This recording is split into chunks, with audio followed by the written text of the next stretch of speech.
हाय नमस्ते मिता रोषे को आपण मानकु अनेक अनेक स्वागत।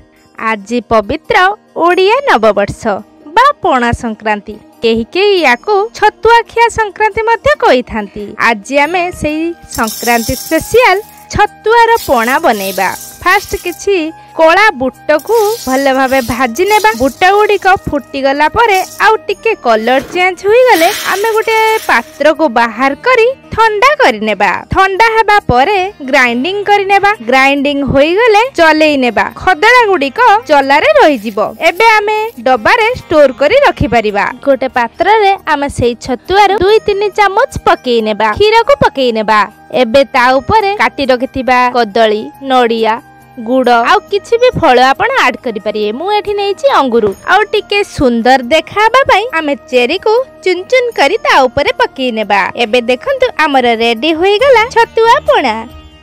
पुणी देखाबो एक नुआ रेसिपी सहित। से पर्यंत रहिली नमस्कार।